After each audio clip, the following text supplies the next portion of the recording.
నమస్తే, welcome to HMTV health plus. Hyper tension ప్రత్యేక కార్యక్రమానికి స్వాగతం. అసలు హైపర్ టెన్షన్ అంటే ఏంటి, దీనికి కారణాలు ఏంటి తెలుసుకుందాం. వివరించడానికి మనతో పాటు ఉన్నారు డాక్టర్ బాలాజీ గారు. మాట్లాడదాం. ముందుగా అసలు హైపర్ టెన్షన్ అంటే ఏంటి, హైపర్ టెన్షన్ ఉందని ఎలా చెప్తారు? గత 20 సంవత్సరాలుగా మనము మే 17 తారీఖును వరల్డ్ హైపర్ టెన్షన్ డే, ప్రపంచ రక్తపోటు దినంగా జరుపుకుంటూ ఉన్నాం. ఇదే చాలా దాదాపు 87 కంట్రీస్, దేశాలు దీన్ని ప్రపంచవ్యాప్తంగా జరుపుకుంటున్నాయి. దీని ముఖ్య ఉద్దేశం ఏంటంటే హై బీపీని, రక్తపోటుని ఇబ్బందికరమైన జబ్బుగా గుర్తించి, చాలా ప్రివలెంట్, ఎక్కువగా మనం చాలామంది జనాభాలో ఉన్న ప్రాబ్లంగా గుర్తించి, దాని ప్రాముఖ్యతని గుర్తించి అటువంటి వాటిని ట్రీట్మెంట్ చేసేందుకు విధానం కనిపెట్టి, తద్వారా దీనివల్ల వచ్చిన పర్యవసనాలని తగ్గించడం, దీనివల్ల వచ్చే మరణాలని కానీ వచ్చే కాంప్లికేషన్స్ కానీ తగ్గించడం వరల్డ్ హైపర్ టెన్షన్ డే ముఖ్య ఉద్దేశం.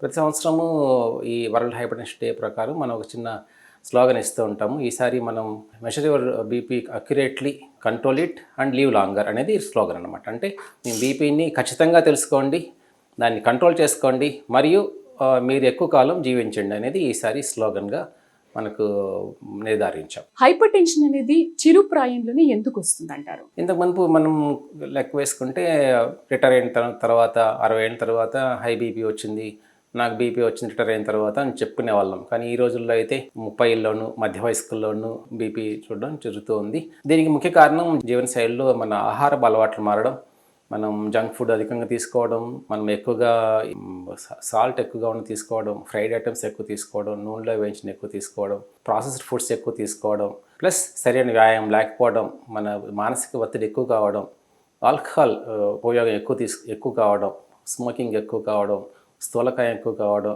మనం సరిగా ఎక్సర్సైజ్ చేయకపోవడం, ఇవన్నిటికీ మనం ముఖ్య కారణాలుగా తెలుసుకోవచ్చు. ఇవన్నీ కూడా మనకు చిరుత ప్రాయంలోనే, చిన్న వయసులోనే ఇవన్నీ జరుగుతుంది కాబట్టి మనకు బీపీ అనేది ఎక్కువగా ఉంటుంది. సో ఇవన్నీ బేసిక్గా జీవనశైలి జబ్బుగా మనం పరిగణించవచ్చు. జీవనశైలి మార్పుల వల్ల మనం హైపర్ టెన్షన్ తక్కువ వయసులోనే చూస్తున్నాం. దేశవ్యాప్తంగా చూసుకుంటే రక్తపోటు బాధితుల సంఖ్య ఎంత ఉన్నారు? మనం ప్రపంచం మొత్తంగా మనకు గణాంకాలు చాలా తేటతలంగా ఉన్నాయి. ఈవెన్ మన హైదరాబాద్ నగరంలో, తెలంగాణలో కూడా మనం ఒక పెద్ద పాపులేషన్ స్టడీ చేసినప్పుడు హై బీపీ ఉన్న వాళ్ళు 100 మందిలో 30 మంది ఉన్నారు. అంటే ప్రతి 10 మందిలో 3కి హై బీపీ ఉంది, మరో 2కి ప్రీ హైపర్ టెన్షన్ అంటే హై బీపీ వచ్చే ముందు స్టేజ్ ఉందని తేలింది. ఇది 60 ఏళ్ళ పైబడ్డ వాళ్ళు కాదండి, అది 20 ఏళ్ళ పైబడ్డ వాళ్ళు. సో ఇదే ట్రెండ్ మనకు దాదాపు మన భారతదేశం అంతా కూడా తెలుస్తోంది. ఈ మధ్య చేసిన కొన్ని స్కూళ్ళల్లో, కాలేజీల్లో స్టడీస్లో కూడా ఈవెన్ 8th క్లాస్ నుంచి 10th క్లాస్ కానీ, ఇంటర్మీడియట్ కానీ, డిగ్రీ చదివే వాళ్ళు కూడా ఈ బీపీ శాతం పెరుగుతోంది. మనకు దీనిలో 30% నుండి దాదాపు 10 నుంచి 12% దాకా స్కూల్ గోయింగ్ చిల్డ్రన్లో మనకు హై బీపీ ఉన్నట్టు వ్యక్తిగతం అవుతోంది. అత్యంత దురదృష్టకరం ఏంటంటే ఈ హై బీపీ ఉన్న వాళ్ళు, మనం 30% మనం అనుకున్న, 10లో 3 అనుకున్న వాళ్ళు 30 మందికి వారికి బీపీ ఉన్నట్టు తెలియదు, వాళ్ళు ఎప్పుడు చెక్ చేసుకోలేదు. అందువల్ల మనకు బీపీ వల్ల, హై బీపీ వల్ల చాలామందిని మనం కాంప్లికేషన్తో చూస్తుంటాం, కానీ ఆ కాంప్లికేషన్ ముందు చూసే అవకాశాలు బాగా తక్కువ. కాబట్టి ప్రతి ఒక్కరు 20 సంవత్సరాల తర్వాత బీపీ ప్రతి సంవత్సరం చెక్ చేసుకుంటూ ఉంటేనే ఈ జబ్బు తెలుస్తుంది, లేకపోతే తెలియదు. సో 30% మందికి బీపీ ఉందండి, దానిలో మీరు ఒకరు కావచ్చు. మీరు జాగ్రత్త పడాలి. ఈ రోజే మీ బీపీ చెక్ చేసుకోండి. హైపర్ టెన్షన్ వల్ల కలిగే అనర్థాలు ఏంటి? హై బీపీ రక్తపోటు పెరిగినప్పుడు మనకైతే రక్తనాళాలు మన బాడీలో నాజుగ్గా ఉన్నాయో, సన్నగా ఉన్నాయో, ఇవన్నీ మనకు ఒత్తిడికి గురవుతాయి. సో దానికి 2 రియాక్షన్స్ ఉంటాయి. ఈ రక్తనాలు ఏదైనా కుచించుకుపోవడం, మూసుకుపోవడం, సన్నబడిపోవడం, తద్వారా దానిలో బ్లడ్ క్లాట్ కావడం జరుగుతుంది, లేదా చిట్లిపోవడం జరుగుతుంది. రెటీనా మనకి ఏదైతే కంటి చూపుకు ఉపయోగించే మనకు తెర లాంటిది ఏదో ఉంటుందో కంట్లో, దానిలో రక్తనాలు చిట్లిపోవడం వల్ల కానీ, మూసుకుపోవడం వల్ల కంటి చూపు మందగించడం, కొంతమంది శాస్త్రంగా బ్లైండ్నెస్ రావడం, రెటినల్ బ్లీడ్, అక్కడ రక్తస్రావం జరగడం జరుగుతూ ఉంటుంది. అలానే అటువంటి రక్తనాలు మన మెదడులో జరిగినప్పుడు, మెదడులో రక్తస్రావం జరిగి మనము పక్షవాతం గురి కావడం, కోమాలకు వెళ్ళిపోవడం, చనిపోవడం, లేదా రక్తనాలు మూసుకుపోవడం వల్ల మనకు చేయి కాలు పడిపోవడం లాంటి జరుగుతూ ఉంటుంది. అదే రక్తనాళాల్లో ఒకసారి ఒత్తిడికి గురైనప్పుడు కొలెస్ట్రాల్ని అది పెంపొందించుకుంటుంది రక్తనాళాల్లో, అది హై బీపీని రెస్ట్ చేసుకోవడం కోసం. తద్వారా మనకు గుండెపోటు వచ్చే అవకాశాలు, అలానే హార్ట్ ఫెయిల్యూర్ అయ్యే అవకాశాలు, గుండె వాపు వచ్చి గుండె చెడిపోవడం వచ్చే అవకాశాలు, రెండు కిడ్నీ చెడిపోయి డయాలసిస్ మీద ఎక్కే అవకాశాలు, మన రక్తనాళాలు ఏవైతే ఉంటాయి, బృహద్ధామ నుంచి రక్తనాలు అంటే ఉబ్బి అన్యూరిజమ్స్ లాంటివి వచ్చి అవకాశాలు, అథెరోస్క్లెరోసిస్ అంటే కొవ్వు పేరుకునే అవకాశాలు ఎక్కువ అవడం జరుగుతూ ఉంటుంది. కాబట్టి హై బీపీ వల్ల పలు అనర్థాలు ఉన్నాయి. ఇవన్నీ కూడా చాలా వరకు మేనిఫెస్ట్ అయిన తర్వాత వచ్చిన తర్వాత వెనక్కి వెళ్ళేవి కాదు. కాబట్టి ముందు జాగ్రత్తగా తీసుకోవాలి. Prevention is better than cure అనేది బీపీ విషయంలో, హై బీపీ విషయంలో 100% నిజం. అసలు హైపర్ టెన్షన్ అనేది ఎందుకు వస్తుంది? హై బీపీ అనేది చాలా వరకు జన్యు సంబంధంగా వస్తుంది. మన పేరెంట్స్లో ఒకరికి కానీ మన అమ్మ నాన్నలో ఒకరికి కానీ బీపీ ఉంటే మనకు వచ్చే అవకాశం 20-50%, ఇద్దరికి ఉంటే దాదాపు 70-100% ఉంటుంది. కాబట్టి మీ ఇంట్లో ఎవరికైనా బీపీ ఉంటే మీరు అతి జాగ్రత్తగా ఉండాలి. మీకు వచ్చే అవకాశం 10 రెట్లు ఉంటుంది. సో జన్యు సంబంధంగా వస్తుంది. రెండోది వచ్చేసి జీవనశైలి సరిగా లేకపోవడం, సరైన జీవనశైలి లేకపోవడం, బ్యాడ్ లైఫ్ స్టైల్. ఈ లైఫ్ స్టైల్లో ఏంటి, మనము వ్యాయామం చేయకపోవడం, ఒక చోట కూర్చో ఉండడం, నైట్ షిఫ్ట్స్ ఎక్కువ చేయడం, ఊబకాయం ఉండడం, లేదా మనం తినే ఆహారంలో సమతుల్యమైన ఆహారం తినకపోవడం, లేదా ఈ జంక్ ఫుడ్ ఎక్కువ తినడం, స్విగ్గీ జొమాటోలు మనం ఆర్డర్ చేసుకునేది అన్నీ కూడా మనకు జబ్బుకు మూల కారణాలు తెలుసుకోవడం, ఉప్పు అధికంగా ఉండడం, లేదా ఫ్రైడ్ ఐటమ్స్ ఎక్కువ తినడం, బేకరీ ఐటమ్స్ ఎక్కువ తినడం, డీప్ ఫ్రైస్ ఎక్కువ తినడం, లేదా మనము తాజా ఆకుకూరలు కూరగాయలు తక్కువ తీసుకోవడం, మాంసాహారం ఎక్కువ తీసుకోవడం, ఆల్కహాల్ సేవించడం మద్యపానం వల్ల వస్తుంది. అలానే స్మోకింగ్ చేయడం, స్ట్రెస్ గురవడం, మానసికంగా సమతుల్యం లేకపోవడం, లేదా మానసికంగా ఒత్తిడి గురి కావడం, దాని గురించి ఏం చేయకపోవడం. సో వీటన్నిటి వలన మనకు హై బీపీ వచ్చే అవకాశాలు మెండుగా ఉన్నాయి.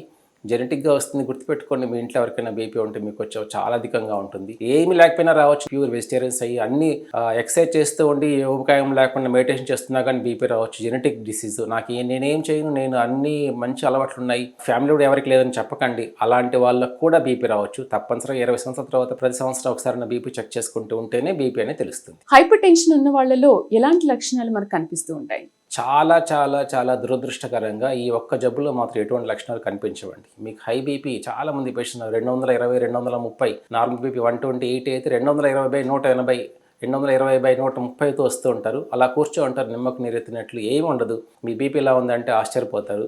కాదండి, తప్పండి అని వాదిస్తారు. ఎందుకంటే హై బీపీ వలన మనకు వచ్చే సిమ్టమ్స్, మనకి ఏ లక్షణాలు కనిపించవు. అందుకే బీపీని మనం సైలెంట్ కిల్లర్ అంటారు. అది కూడా వరల్డ్ హైపర్ టెన్షన్ డే జరుపుకోవడానికి ఒక కారణం. ఎందుకంటే సిమ్టమ్స్ ఏమి ఉండదు. మనకు మధుమేహం వచ్చింది అనుకోండి, డయాబెటీస్ సిమ్టమ్స్ ఉంటాయి, మనకు కిడ్నీ డిసీజ్ వస్తే సిమ్టమ్స్ ఉంటాయి. బేసిక్గా గుర్తుంచుకోవాల్సింది ఏంటంటే, బ్లడ్ ప్రెషర్ పెరిగినప్పుడు, అంటే రక్తాల్లో పోటు పెరిగినప్పుడు, ప్రెషర్ పెరిగినప్పుడు అది రక్తాల మీద కలిగించే ఒత్తిడిని గ్రహించే నాడీ మండల వ్యవస్థ మనలో చేకూర్చబడలేదు, మనలో సృష్టించబడలేదు. కాబట్టి మనం దాన్ని సెన్స్ చేసి, దానికి ప్రెషర్ పెరిగితే మన సెన్స్ ఆర్గాన్స్ మనలో లేవు. కాబట్టి మన బీపీ ఉంది అని తెలుసుకునే అవకాశాలు 0 ఉండదు. చాలామంది నాకు తలపోటు వస్తే, మెడనొప్పి వస్తే, తల తిరిగితే బీపీ వచ్చినట్లు అదేమీ లేదు కాబట్టి బీపీ లేనట్లు అంటుండే. దానిలో ఎటువంటి నిజము లేదు.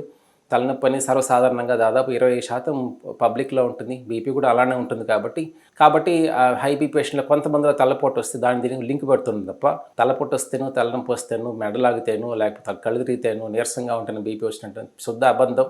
ఎంత బీపీ ఉన్నా కానీ ఏ సిమ్టమ్స్ ఉండవు. బీపీ మనం చెక్ చేసుకుంటేనే కనిపిస్తుంది. సిమ్టమ్స్ వచ్చేసరికి, బీపీ వల్ల మనకు ఏదైనా తెలిసేసరికి లేట్ అయిపోతుంది. ఫర్ ఎగ్జాంపుల్, తల రక్తాలు దెబ్బతింటే తలనొప్పి రావడం, వామిటింగ్స్ రావడం, లేదా విషన్లో తేడా రావడం, సరిగ్గా కనిపించకపోవడం, లేదా ఆయాసం, దడ, నీరసం, కాలవాపు రావడం, ఇదన్నీ కూడా చివరి స్టేజ్లో వస్తుంది. మన అవయవాలు దెబ్బతిన్న తర్వాత వస్తుంది. కాబట్టి హై బీపీ వల్ల ఎటువంటి సిమ్టమ్స్ రావు. మీకు సిమ్టమ్స్ లేనంత మాత్రం బీపీ లేనట్లు కాదు. మీ బీపీ చెక్ చేయించుకుంటే తెలుస్తుంది. డాక్టర్ గారు, హైపర్ టెన్షన్ రాకుండా ముందుగానే మనం ఎలాంటి జాగ్రత్తలు తీసుకోవాలి? ఎన్ని జాగ్రత్తలు తీసుకున్నా బీపీ రావచ్చు. కాబట్టి నేను ముందే చెప్పినట్టు 20 సంవత్సరాలకు ఒకసారి తప్పనిసరిగా బీపీ చెక్ చేసుకుంటూ ఉండాలి. అది కాకుండా జీవన శైలిలో మార్పులు చేసుకోవాలి. సరైన జీవన శైలి కలిగి ఉండాలి. అంటే హెల్తీ లైఫ్ స్టైల్ ఇది చాలా ఇంపార్టెంట్. హెల్తీ లైఫ్ స్టైల్ అంటే మనం సరిగ్గా నిద్రపోవడం, 6 to 8 hours మంచి నిద్రపోవడం, లేట్ వర్కౌట్స్ చేయకపోవడం, లేట్ ఫుడ్ తినకపోవడం, ప్లస్ ఉదయం నిద్రలేస్తూనే వ్యాయామం చేయడం, 30-40 నిమిషాలు నడక చాలా ఇంపార్టెంట్. మన బాడీ వెయిట్, మన ఎత్తుకు తగ్గ బాడీ వెయిట్ చెక్ చేసుకోవడం, మన పొట్ట చుట్టూ కొవ్వు లేకుండా చూసుకోవడం, మనం స్మోకింగ్ చేయకపోవడం, మనం ఆల్కహాల్ తీసుకోకుండా ఉండడం, మనం తినే ఆహారంలో మన ప్లేట్ మన ముందు ఉన్నప్పుడు మనం తినేటప్పుడు ఇది ఆరోగ్యమైన ఆహారమా, ఆరోగ్యాన్ని సహకరిస్తుందా, ఆరోగ్యాన్ని పాడు చేస్తుంది, ప్రతిసారి మనం క్వశ్చన్ చేసుకోవడం, మనం ఆర్డర్ ఇచ్చి ఫుడ్ తెచ్చుకోకుండా ఇంట్లో వండుకోవడం, భోజనానికి వెళ్ళినప్పుడు ఎప్పుడన్నా ఒకసారి హోటల్కి వెళ్తే పర్లేదు కానివ్వండి, దాన్ని ప్రతిసారి ఫ్రీక్వెంట్గా చెక్ చేసుకోకుండా పోవడం, తాజా ఆకుకూరలు కూరగాయలు ఎక్కువ తీసుకోవడం, మాంసాహారం తగ్గించడం, శాకాహారం పెంచడం, ఉడికినవన్నీ తీసుకోవడం, ఉప్పు తగ్గించడం. బేసిక్గా మనకి ఎట్లయితే మనకి బయట ఫుడ్లో మనం మామూలు అడిక్ట్ చేసేది ఏంటంటే ఉప్పు, నూనె, డీప్ ఫ్రై చేయడం వల్ల మనం దానికి అడిక్ట్ అయిపోతాం. కాబట్టి ఆహారంలో ఉప్పు తగ్గించడం, పైనుంచి ఉప్పు వేసుకోకపోవడం, ఉప్పు అధికంగా ఉన్న పదార్థాలు ఈ పచ్చళ్ళు, చట్నీలు, అప్పడాలు, వడియాలు, లేకపోతే మనం సాయంకాలం తినే చెక్కలు, చక్రాలు లాంటివి తినకుండా పోవడం, బేకరీ ఐటమ్స్ తగ్గించడం, దీనివల్ల ఉప్పు బాగా శాతం తగ్గించడం. దాంతోపాటు సలాడ్స్, ఫ్రూట్స్ ఎక్కువ తీసుకోవడం, నట్స్ ఎక్కువ తీసుకోవడం, రోజు వాకింగ్ చేయడం, మెడిటేషన్, యోగా చేసుకోవడం, దీని ద్వారా మనం చాలా వరకు బీపీని తగ్గించుకోవచ్చు. కానీ ఏమన్నీ చేసినా కానీ బీపీ ఉండొచ్చు కాబట్టి సంవత్సరంలో ఒకసారి బీపీ తప్పనిసరిగా చెక్ చేసుకోవడం తప్పనిసరి. హైపర్ టెన్షన్ కు అసలు ఎలాంటి చికిత్సలు అందుబాటులో ఉన్నాయి? హై బీపీకి మంచి చికిత్స అందుబాటులో ఉన్నాయండి. దాదాపు 30 ఏళ్ల క్రితం కంపేర్ చేసుకుంటే మన మెడిసిన్స్కు, ట్యాబ్లెట్స్కు లొంగని జబ్బు అంటూ ఇప్పుడు లేనే లేదు. మీరు కానీ డాక్టర్ గారిని, వైద్యుని సంప్రదిస్తే కొన్ని రకాల పరీక్షలు చేసి దాదాపు ఒక 15 రకాల మెడిసిన్స్, 15 రకాల గ్రూప్స్ ఆఫ్ మెడిసిన్స్ వచ్చాయి. వాటిలో ఏది మీకు సరిపడుతుంది అని చెక్ చేస్తారు. కాంబినేషన్స్ పిల్స్ వచ్చాయి, 2-3 మెడిసిన్స్ ఒకే దానిలో వచ్చాయి. నంబర్స్ ఆఫ్ మెడిసిన్స్ కూడా మీకు ఎక్కువగా ఉండదు. కాంప్లికేషన్, సైడ్ ఎఫెక్ట్స్ లేని మెడిసిన్స్ వచ్చాయి. సో ఎప్పుడైతే జీవన శైలి మార్చుకున్నా కానీ బీపీ తగ్గలేదు, 140/90 కన్నా ఎక్కువగా ఉందో, 3 నెలల పాటు మీరు జీవన శైలి పాటించినా కానీ, ఆల్కహాల్ మానేసి, సాల్ట్ తగ్గించి, రోజు వాకింగ్ చేసి బరువు తగ్గి, మెడిటేషన్, యోగా చేసినా కానీ మీ బీపీ 140/90 ఉందో ట్యాబ్లెట్స్ పెడతారు. ఆ ట్యాబ్లెట్స్ మీరు చాలామంది అనుకుంటారు బీపీ తగ్గుతున్న ట్యాబ్లెట్స్ ఆపేద్దాం అని చెప్పేసి. తప్పు అండి, కరెక్ట్ కాదు. షుగర్ వచ్చినా, బీపీ వచ్చినా, హై కొలెస్ట్రాల్ వచ్చినా, ఇటువంటి వీటికి జీవితాంత medicines, day to day cure అంటారు. ఇవాళ ఆకలి తగ్గుతుంది, భోంచేస్తే మళ్ళీ రేపు ఆకలి వస్తుంది కాబట్టి మనం రోజు భోంచేస్తున్నాం, ఆకలి కోసం ఆగం. అలానే బీపీ ట్యాబ్లెట్స్ కూడా జీవితాంతం అలా ప్రతిరోజు వేసుకోవడం కాకుండా బీపీని చెక్ చేసుకుంటూ ఉండాలి. అలా చెక్ చేసుకున్న బీపీ కరెక్ట్గా ఉందా లేదా అని నిర్ణయించాలి. ఆ చెక్ చేసుకున్న బీపీని డాక్టర్ చూపెట్టి దాని ప్రకారం మెడిసిన్స్ సర్దుకోవాలి. Measure your BP accurately. చాలామంది మనలో ఈ మధ్యకాలంలో బీపీ చెక్ చేసే డిజిటల్ మెషిన్లు చాలా రిలయబుల్గా వచ్చాయి. ఇంట్లో పెట్టుకొని మనమే చెక్ చేసుకోవచ్చు. దానికోసం డాక్టర్ దగ్గర పోవడం కొంచెం టైం వేస్ట్ కావచ్చును. మీరే చెక్ చేసుకొని దాని లాగ్ బుక్ మీద రాసుకొని డాక్టర్ దగ్గరికి వెళ్తే వారు చెక్ చేసి అది కరెక్టా కాదా, ఎక్కువగా ఉందా లేదా నిర్ధారించి ట్రీట్మెంట్ పెడతారు. కరెక్ట్గా బీపీ చెక్ చేసుకోవడం, కరెక్ట్గా అదుపులో పెట్టుకోవడం, నంబర్స్ 120 దగ్గరలో పెట్టుకోవడం, మెడిసిన్స్ క్రమం తప్పకుండా వేసుకోవడం, లైఫ్ లాంగ్ వేసుకోవడం, మధ్యలో డాక్టర్ని కలుస్తూ ఉండడం, దీంతో పాటు జీవన శైలి, హెల్తీ లైఫ్ స్టైల్ అలవర్చుకోవడం. సో చూసారు కదా, హైపర్ టెన్షన్ రాకుండా ఎలాంటి జాగ్రత్తలు తీసుకోవాలనే విషయాల గురించి ఈరోజు మనం తెలుసుకున్నాం కదా. మరొక అంశంతో మళ్ళీ కలుద్దాం. చూస్తూనే ఉండండి 24 గంటల ఆరోగ్య సంజీవిని, HMTV హెల్త్ ప్లస్.